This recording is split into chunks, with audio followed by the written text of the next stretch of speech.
جاء فرعون ومن قبله والمؤتفكات بالخاطئة فعصوا رسول ربهم فأخذهم أخذة رابية۔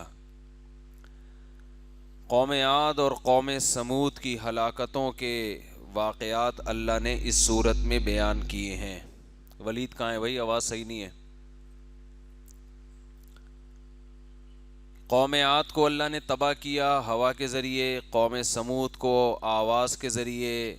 فرمایا جب ہم نے ان قوموں کو تباہ کیا، جیسے کھجور کے تنے پڑے ہوئے ہوتے ہیں ایسے ہی بڑے بڑے لوگ ایسے مرے پڑے تھے جیسے پہلوانوں کو پچھاڑ کے زمین پر گرایا گیا ہو۔ فَهَلْ تَرَى لَهُم مِّن بَاقِيَةٍ، اے مخاطب کیا تجھے ان میں سے کوئی ایک بھی باقی نظر آتا ہے؟ نسلیں ختم ہو گئی۔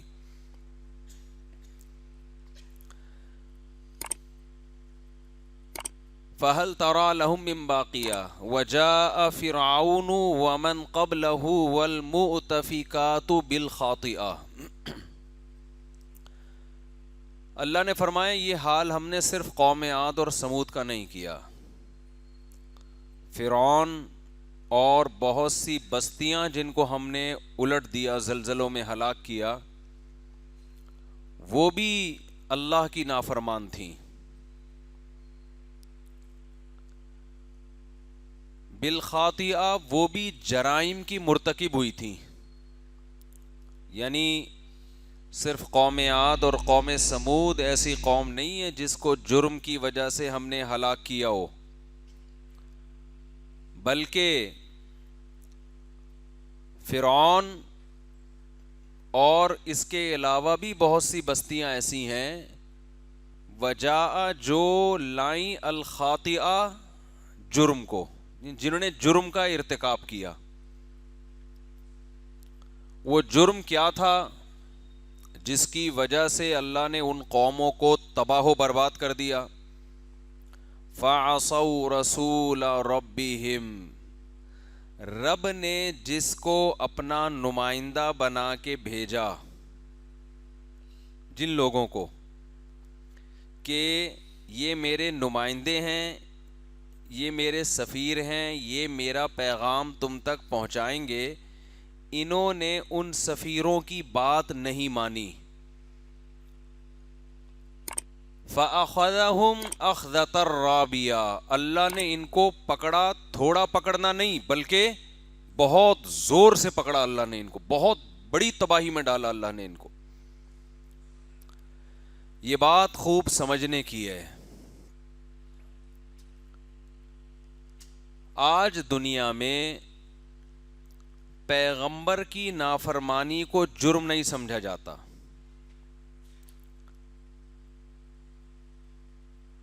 ہمارے ہاں ایک بہت بڑا طبقہ ہے جس نے دنیا میں ہر چیز ترقی کو فرض کر لیا ہے۔ ہر چیز کیا ہے؟ ترقی۔ کامیاب قومیں وہ سمجھی جاتی ہیں جن کے پیٹ بھرے ہوئے ہوں، صحتیں اچھی ہوں، غربت نہ ہو، مہنگائی نہ ہو، سڑکیں کھڈوں کے بغیر، اور کرپشن نہ ہو،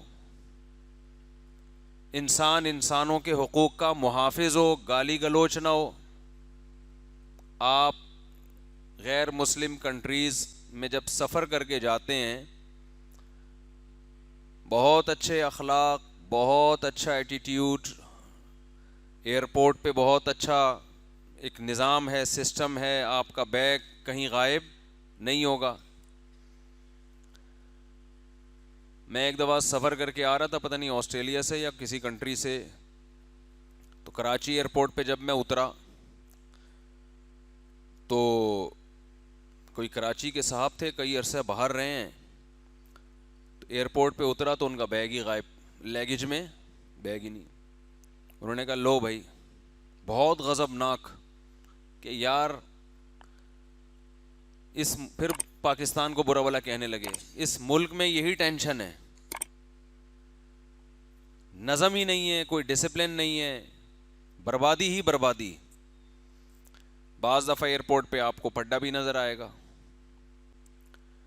تو اچھے اخلاق سے بات کرنا، انسان کا خیال کرنا، اچھا تو وہ ہوتا ہے جو دوسروں کے ساتھ اچھا سلوک کرے. یہ ذہن بنتا جا رہا ہے ہمارے ہاں نئی جنریشن کا. سمجھ میں آ رہی ہے بات؟ اچھا ملک وہ جس میں مہنگائی نہ ہو، علاج اچھا ہو، سانس آپ اچھی ہوا میں لیتے ہوں، گاڑی کے ٹائروں میں بھی جو ہوا بھری جاتی ہے نا وہ بھی بہت اچھی ہوا ہو. ناکام وہ لوگ ہیں جو غربت اور مہنگائی میں ڈسے ہوئے لوگ، غربت اور مہنگائی کے ڈسے ہوئے، بیماریاں ہوں، وبائیں ہوں، صاف پانی نہ ملے پینے کو. یہ چیزیں بھی ضروری ہیں، اس کا کسی نے انکار نہیں کیا. اور جب یہ نظریہ بنتا ہے نا، جس قوم کا یہ نظریہ بن جائے کہ ہمارا بڑا مسئلہ کپڑا ہے، روٹی ہے، صحت ہے، گھر ہے، یہ ہمارے بیسک مسائل ہیں، تو ان کو پھر قوم عاد اور قوم سمود کی باتیں سمجھ میں نہیں آتی. پرسوں کی بات ہے، پتہ نہیں ترسوں کی بات ہے، کسی نے مجھ سے سوال کیا، ایک خاتون بڑی لبرل خاتون ہے، وہ کہتی ہے میں پردہ کیوں کروں، ہمیں پردے کی کیا ضرورت ہے، جب پردہ نہ کر کے بھی ہماری عزت محفوظ ہے. انہوں نے کہا یورپ میں کوئی ہر عورت کے ساتھ کوئی زیادتی تو نہیں ہوتی، وہ تو بے پردہ گھومتی ہیں، وہ تو لائف کو انجوائے کر رہی ہیں، جس سے چاہیں دوستی لگائیں نہ لگائیں، تو وہ پردہ کی کیا ٹینشن، یہ بلا وجہ اپنے آپ کو ایک باؤنڈ کیوں کر لیں ہم. اور ترقی میں کتنی بڑی رکاوٹ ہے پردہ، ان کے بقول ترقی نہیں ہو سکتی، آپ لائف کو صحیح طرح سے انجوائے نہیں کر سکتے. تو کمپیئر کر رہی تھی، دیکھو یورپ میں، امریکہ میں پردہ نہیں ہے تو کیا مسئلہ ہے، وہاں پہ سب جاتے ہیں مزے سے ہنسی خوشی زندگی گزارتے ہیں. تو ہمارے ہاں جو پروفیسر ٹائپ کے لوگ ہیں نا، جو مذہب کو زیادہ نہیں مانتے یا اسلام کو مانتے ہیں لیکن جدید قسم کا اسلام چاہیے ان کو، پرانے والے اسلام ان کو سمجھ میں نہیں آ رہا، تو وہ پھر دائیں بائیں باتوں کو گھمانا شروع کرتے ہیں. ایکچولی ایسا نہیں ہے، ایکچولی پردہ تو ہے ہی نہیں، وہ تو دل کا پردہ ہونا چاہیے ایکچولی، وغیرہ وغیرہ. حالانکہ اس کا اصل جواب یہ ہے کہ ہمارا دنیا کا ترقی سب سے بڑا مسئلہ نہیں ہے.